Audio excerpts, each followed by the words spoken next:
Cek cek cek cek cek cek cek. Halo sobat Nime, kita gas lagi dah Shelang. Dan seperti biasa, yang mau ngasih gua kopi bisa banget lah baca di deskripsi. Dan untuk Shelang ini chapternya udah mentok sama raw ya cuy. Jadi sorry kalau uploadnya memang agak sedikit lebih lama karena memang harus ngikuti jadwal upload dari sananya. Ya langsung aja kita gas. Mereview sedikit dari part sebelumnya. Saat ini Pak Tualan dia akan mengikuti ujian kekaisaran, di mana kedatangan dirinya tentunya membuat para peserta yang lainnya mereka pun kesal karena mereka tidak sudi mengikuti ujian bersama dengan seorang pengemis. Namun karena memang tidak punya pilihan lain, mau tidak mau mereka tetap harus ujian bersama dengan orang tua ini. Namun karena memang saat ini Pak Tualan dia datang bersama dengan para penjaga, membuat mereka tidak ada satu orang pun yang berani mengusiknya secara langsung. Dan kini tepat beberapa menit sebelum ujian dimulai, pemeriksaan pun dibuka. Dan untuk Pak Tualan dialah yang maju duluan. Dia maju paling depan untuk dapat masuk ke dalam ruang ujian. Dan ketika dia diperiksa, ya tentunya aman, karena memang dia memang tidak bawa apapun. Dan setelah pemeriksaan, kini para peserta yang lainnya mereka juga mulai diizinkan masuk ke dalam ruang ujian. Dan kini mereka pun mulai duduk di dalam kursi ujian masing-masing. Dan pengawas juga mulai membagikan kertas ujian. Dan untuk ujian kali ini juga dibagi menjadi beberapa sesi. Mulai dari sesi pertama ataupun hari pertama, mereka harus dapat menyalin kata-kata suci dan juga aritmatika, di mana ujian kali ini terdapat 120 soal yang harus dapat diselesaikan. Dan untuk Pak Tualan, yang begini mah easy. Bagi dirinya, matematika itu adalah hal yang mudah, apalagi soal hitung-hitungan. Dia memang jagonya. Ketika para peserta membutuhkan waktu selama 3 jam untuk dapat menyelesaikan ujian ini, di sini Pak Tualan dia hanya membutuhkan waktu kurang dari 15 menit doang. Karena memang bakat yang dimiliki oleh orang tua ini sungguh luar biasa, tiada tara dalam hal matematika. Dia memang jagonya, bahkan dalam hal matematika kemampuan berhitungnya jauh ada di atas dari Shelang. Dan karena memang gak tahu mau ngapain lagi, di sini Pak Tualan setelah dia menyelesaikan semua tugas ujian, dia malah turu dong. Karena memang dia gak tahu mau ngapain lagi, semua udah selesai di 15 menit pertama. Namun untuk mereka, orang-orang yang tidak tahu, mereka justru malah memandang rendah Pak Tualan yang udah frustasi di awal-awal ujian. Karena saat ini Pak Tualan dia memang turu dong, waduh. Dan singkat cerita, di hari pertama selesai dengan damai. Dan untuk di hari kedua, di mana ujian kedua adalah ujian esai tentang kebijakan kaisar, Pak Tualan dia pun telah menghafal ribuan esai yang sebelumnya telah diberikan oleh Shelang. Dan dengan bakat fotografik miliknya, ujian esai pun easy, mudah aja bagi orang tua ini untuk dapat menyelesaikannya. Apalagi saat ini temanya adalah tentang feodal, tentang kebijakan baru dari kaisar, tentang tentang inilah, tentang politik. Dan untuk Pak Tualan dia telah membaca ini sebanyak ribuan kali yang telah diberikan oleh Shelang tentang kebijakan politik dari kaisar, yang tentunya hal ini mudah aja bagi Pak Tua ini untuk dapat menyelesaikannya. Karena memang dia telah membaca ini semua sedari awal dari semua tulisan-tulisan yang diberikan oleh Shelang. Jadi ya udah easy aja. Bahkan dengan ini semua dia pun yakin kalau dia bakalan menang dan akan membawa panggilan kelima sampai ke puncak. Dan hanya dengan membutuhkan waktu selama 1 jam saja, master tua ini dia menyelesaikan ujian esai miliknya. 2000 kata selesai begitu saja. Dan dia yakin kalau ini semua sudah berakhir. Bahkan dia berpikir juara pertama nggak tuh akan menjadi miliknya. Easy, ujar dari orang tua ini. Dan karena memang dia juga nggak tahu lagi mau ngapain, ya udah turu lagi dong. Di sini orang tua ini dia pun turu, dan tentunya hal itu juga membuat para peserta yang lainnya juga mulai kesal karena Pak Tua ini hanya bisa turu aja selama ujian berlangsung. Dan mereka semua mengutuk orang tua ini karena memang nggak ngapa-ngapain, cuma turu doang. Dan mereka yakin kalau orang tua ini nggak akan mungkin dapat lolos di dalam ujian kali ini. Sedangkan untuk panitia yang mengawasi ini semua, dia juga terlihat cukup kesian dan juga kesal, dan ya ibalah dengan panggilan kelima dan juga Shelang yang udah mengirimkan sosok yang tidak berguna seperti ini di dalam ujian kekaisaran. Dan dia juga kasihan dengan panggilan kelima yang harus pupus harapannya di tangan seorang pengemis yang tidak berguna. Dan singkat cerita, ujian hari kedua juga udah selesai. Dan kini dilanjutkan untuk ujian hari ketiga. Ujian ketiga adalah ujian untuk dapat membuat sebuah puisi, di mana ujian ini mempengaruhi sebanyak 30% dari hasil ujian kekaisaran. Lagi dan lagi, ujian menulis puisi mah easy. Karena memang persiapan yang dilakukan oleh orang tua ini tiada tara. Dia udah menghafal dan juga mendapatkan semua bait-bait yang telah diberikan oleh Shelang sebelumnya dari seorang master puisi yang memang ada di zaman yang berbeda. Yang tentunya hal itu membuat petualangan mudah saja bagi dirinya untuk dapat menulis setiap lembar kata yang ada di atas kepalanya. Karena memang dia memiliki ingatan fotografik, mudah saja bagi dirinya mengingat semua, menjeplak, dan ya menulislah itu semua. Dan karena memang udah selesai dan dia hanya membutuhkan waktu kurang dari 1 jam, cuman 1/4 jam doang. Ya udah, mau ngapain lagi? Ya udah turu lagi nggak tuh? Sembari berbaring dan juga turu, di sini orang tua ini dia terus memuji-muji Shenlang yang memang luar biasa. Karena setiap soal ujian ini semuanya udah ada di dalam prediksi dari Shenlang. Luar biasa, Master Shen. Dia memang luar biasa, dia semuanya tahu, ucap dari orang tua ini.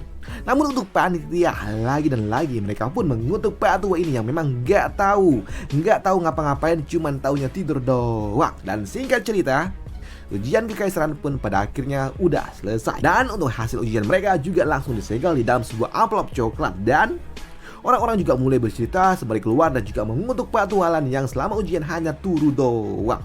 Dan 1/4 jam kemudian Pak Tualan dia pun kembali ke kediaman dari pangeran kelima. Dan itu membuat Shenlang dia pun bertanya, bagaimana? Easy bos, ucap dari Pak Tua itu. Dan seperti yang diharapkan, tempat pertama sudah diamankan, ucap dari orang tua ini dengan penuh percaya diri yang membuat mereka pun tidak percaya. Apa? Tempat pertama? Bagaimana bisa? Sedangkan untuk Shenlang, dia pun bertanya bagaimana soal pertanyaannya. Easy.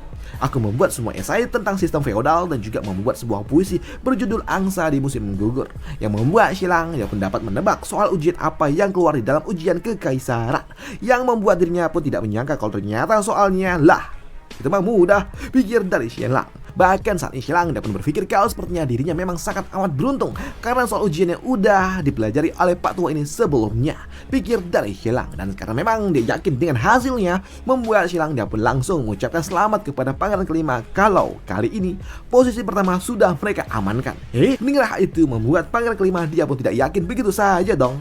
Dia pun tahu kalau masih ada keluarga Zhu yang mungkin saja akan mengganggu mereka dalam merebut posisi pertama. Merebut posisi pertama, mengingat keluarga Zhu adalah keluarga cendekiawan ataupun keluarga terpelajar lah. Keluarga mereka sangat amat berbakat dalam hal menulis puisi dan juga esai.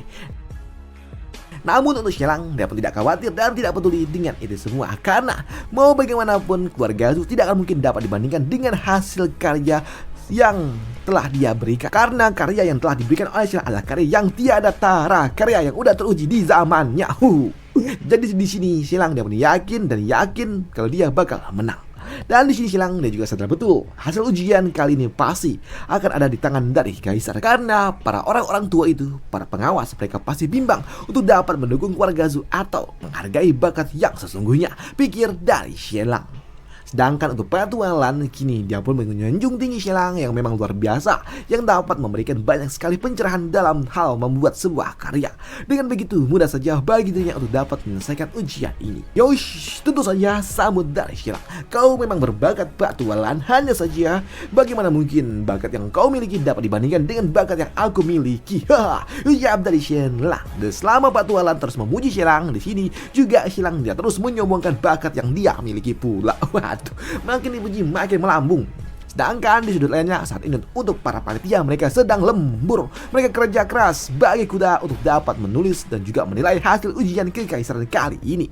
Di sini mereka tidak segan-segan untuk dapat membuang semua hasil ujian para peserta yang hasilnya di bawah standar dari kekaisaran. Mereka benar-benar tidak berguna, makin tahun makin busuk aja ucap dari para orang-orang tua ini. Di sini orang tua ini dia juga mengatakan kalau tahun ini keluarga Zhu mengikuti ujian dan sudah pasti tempat pertama akan menjadi milik keluarga Zhu. Dan untuk keluarga Zhu mereka tidak perlu bantuan oleh panitia karena memang mereka memiliki bakat yang luar biasa dalam hal tulis menulis, pikir dari orang tua ini.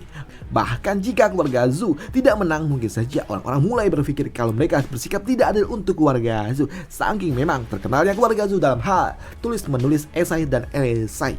Namun tak lama setelahnya, kini salah satu panitia mendapatkan hasil ujian yang luar biasa pula, dan dia meminta kepada rekan-rekannya untuk dapat mendekat dan menilai hasil ujian peserta yang ada di mejanya. Dan ketika mereka mulai mengecek bersama-sama, mereka semua pun kagum dengan hasil ujian dari peserta ini karena dapat memberikan jawaban benar 88 soal dari 90 soal yang ada. Sungguh luar biasa. Dan ketika mereka melanjutkan melihat hasil karya tulisnya di sini, mereka sangat kagum dengan ini semua.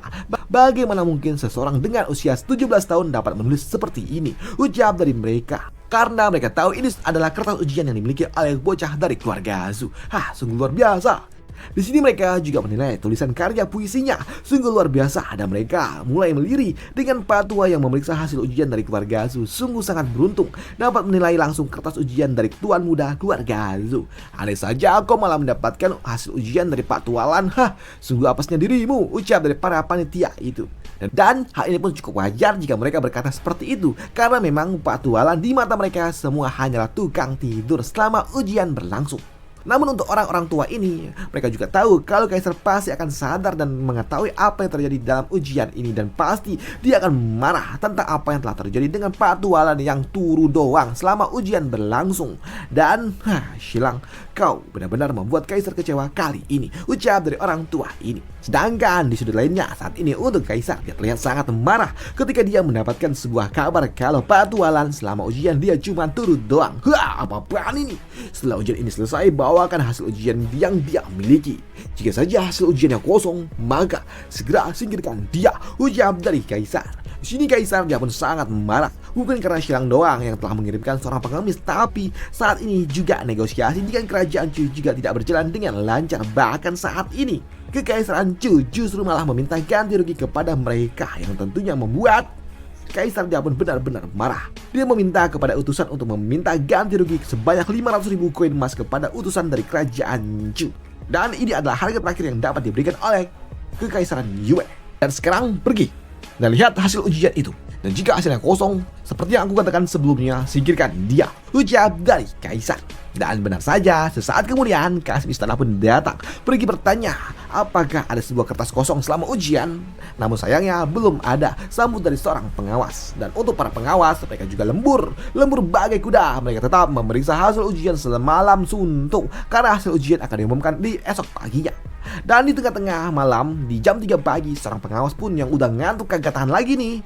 Namun dia pun langsung dapat kembali membuka matanya ketika dia melihat hasil ujian yang luar biasa di depannya. Ini edan. Bagaimana bisa dia menjawab benar semua, ucap dari orang tua ini. Namun di sini pengawas ini dia pun juga sadar betul, tidak peduli sejago apa dalam hal matematika, tetap saja dengan hasil ini tidak akan mungkin cukup untuk dapat menang di dalam ujian kekaisaran, karena masih ada 2 ujian yang lainnya. Namun ketika dia memeriksa hasil ujian yang lainnya, makin kaget aja dia, Wak. Ini bagaimana bisa dia menulis artikel seperti ini? Gila, ucap dari orang tua ini. Ini bukan cuma bagus, ini seperti mahakarya yang tidak tara, ucap dari orang tua ini yang mulai kagum. Setelah melihat 2 hasil edannya di sini, orang tua ini dia pun kembali buru-buru memeriksa hasil ujian puisi yang ketiga, karya ketiganya. Dan ketika dia membacanya, macam di surga, edan. Dan itu membuat orang tua ini dia pun mengumumkan kepada semua teman-temannya kalau dia telah menemukan pemenang di dalam ujian kekaisaran. Bahkan dia juga mengatakan ini adalah buktinya, dan siapapun yang berani meletakkan peserta ini di nomor kedua, maka dia akan melaporkannya langsung kepada Kaisar. Mendengar kehebohan itu membuat rekan-rekannya pun bertanya, apa ini? Heboh-heboh betul lah malam-malam, ada apa? Karena mereka tahu pemenang sudah jelas pasti adalah milik keluarga Zu. Namun ketika mereka diminta untuk dapat melihatnya dulu, membuat mereka semua pun kaget dengan hasil karya yang diberikan oleh orang tua itu. Yang membuat orang tua lainnya, mereka pun ingin melihat apa yang sebenarnya terjadi. Mana lihat, ucap dari pimpinan. Dan ketika dia melihatnya, walah, dia pun kaget dengan hasil karya ini. Dan dia pun mengatakan, ini bagaimana mungkin bisa lebih baik daripada keluarga Zu, ucap dari orang tua ini yang mulai kaget. Dan dia pun bingung dengan apa yang harus mereka lakukan, hingga membuat orang tua ini sempat berpikir apakah jangan-jangan soal ujian sudah bocor, hingga membuat ada seorang peserta yang dapat memberikan jawaban yang luar biasa seperti ini. Tapi di sini untuk orang tua lainnya mengatakan tidaklah mungkin ujian kekaisaran dapat dibocorkan. Tapi yang menjadi masalahnya adalah apakah mungkin mereka akan membiarkan keluarga Zu mendapatkan peringkat 2? Tapi jika itu terjadi, bukankah itu akan menjadi sebuah kegemparan? Namun untuk orang tua yang lainnya, mereka pun tidak peduli dengan itu semua. Dia nggak peduli keluarga Zu menang ataupun tidak. Tapi ini semua adalah karya yang luar biasa. Jadi daripada mereka yang ambil keputusan, di sini orang tua ini dia pun menyarankan bagaimana jika mereka memberikan ini semua kepada Kaisar, dan biarlah Kaisar yang menentukan siapa pemenang di dalam ujian kali ini. Dan saran itu pun diterima oleh orang tua yang lainnya. Dan benar saja pada pagi harinya di sini orang-orang tua itu pun melaporkan kepada Kasim Istana, yang membuat Kasim Istana melaporkan ini semua kepada Kaisar, yang membuat Kaisar dia pun bertanya, ada apa pagi-pagi? Aku ini sedang sibuk. Kenapa ujian kekaisaran harus aku yang memeriksanya? Ujian dari orang tua ini. Ya, ucap dari Kaisar. Dan untuk Kaisar dia pun berpikir, apakah jangan-jangan ada sebuah konspirasi dari Shelang? Pikir dari Kaisar. Tapi di sini Kaisar dia pun meminta, mana? Sini biar aku lihat. Dan ketika Kaisar dia melihat, pertama ini adalah hasil karya yang dimiliki oleh keluarga Zhu yang memang luar biasa. Kaisar cukup mengagumi ini semua karena memang tidak heran jika keluarga Zhu memang memiliki bakat yang luar biasa dalam hal menulis seperti ini. Ini karya yang benar-benar luar biasa, ujar dari Kaisar. Lalu ujian yang selanjutnya ini punya siapa? Dan ketika Kaisar dia membukanya, dia pun cukup terkejut dengan hasil karya orang ini. Bahkan dia menyelesaikan 120 soal dengan betul semua. Nggak ada yang salah, yang membuat Kaisar dia pun kaget dengan siapa orang ini yang dapat memiliki bakat hal aritmatika yang luar biasa seperti ini. Namun ketika Kaisar dia melihat hasil ujian kedua, membuatnya tambah kaget. Bagaimana mungkin ini karyanya luar biasa, bahkan pemahamannya lebih tinggi daripada diriku, ujar dari Kaisar. Bahkan saat ini pikiran dari Kaisar juga semakin terbuka tentang kebijakan baru yang dia miliki. Ini pembahasan tentang feodalnya luar biasa, ujar dari Kaisar. Dan untuk karya ketiga adalah karya puisi, dan ketika Kaisar membacanya, dia pun terbang melayang dengan hasil karya Edan seperti ini. Dan dia tidak menyangka kalau ternyata ini luar biasa, ujar dari Kaisar. Hingga membuat Kaisar dia pun mewajarkan jika orang-orang tua itu menyerahkan keputusan ini kepada dirinya, karena memang kedua bakat ini sungguh sangat luar biasa, ujar dari Kaisar. Dan untuk Kaisar dia juga bertanya, siapa yang menulis ini semua? Dan apa yang akan selanjutnya terjadi akan dibahas di part lanjutannya aja ya cuy, karena memang udah mentok sama roundnya di sini doang. Dan untuk Kaisar, apa yang akan dilakukan oleh Kaisar dan respon apa yang akan diberikan ketika dia tahu kalau ini adalah karya dari seorang pengemis. Waduh. Dan itu aja untuk part kali ini, dan sampai jumpa di part lanjutannya untuk Shelang. Dan misalnya ya gitulah. Dan misalnya kalau pembawaan gue agak lain, tolong dimaklumi aja ya cuy. Ini gue bangun tidur udah siang nih, dan jam 10. Waduh. Dan karena hari ini full ujian, ya gitulah, agak-agak gimana gitu. Waduh. Udah itu aja untuk part kali ini, dan sampai jumpa, bye, thank you.